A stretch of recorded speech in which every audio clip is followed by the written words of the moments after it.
Hi, in this tutorial I'm going to show you how to enable sticky keys in Windows 11. If you want to enable this option, you need to click right mouse button icon with a start and you need to go to settings.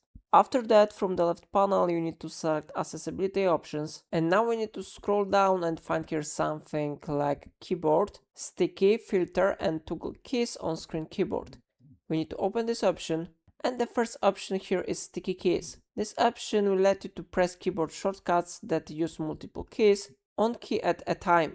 If you want to enable sticky keys, we need to click on this gray dot, and after that it will be successfully enabled. But of course, if you want to disable it, you need to click on this white dot, then it will be turned off. But if you want to adjust settings of this option, you need to click on this tab, and now you'll be able to adjust settings for sticky keys. I recommend you to set here everything turned on, but if you want, you can hide the sticky keys icon on the taskbar. You can change the settings connected with the shift key, or you can unlock shortcut keys when pressed twice in a row, and you can change the other settings, so everything depends on your preferences. If I helped you to enable sticky keys, remember to like this tutorial and subscribe my channel. Please let me know in comment if it's not your problem.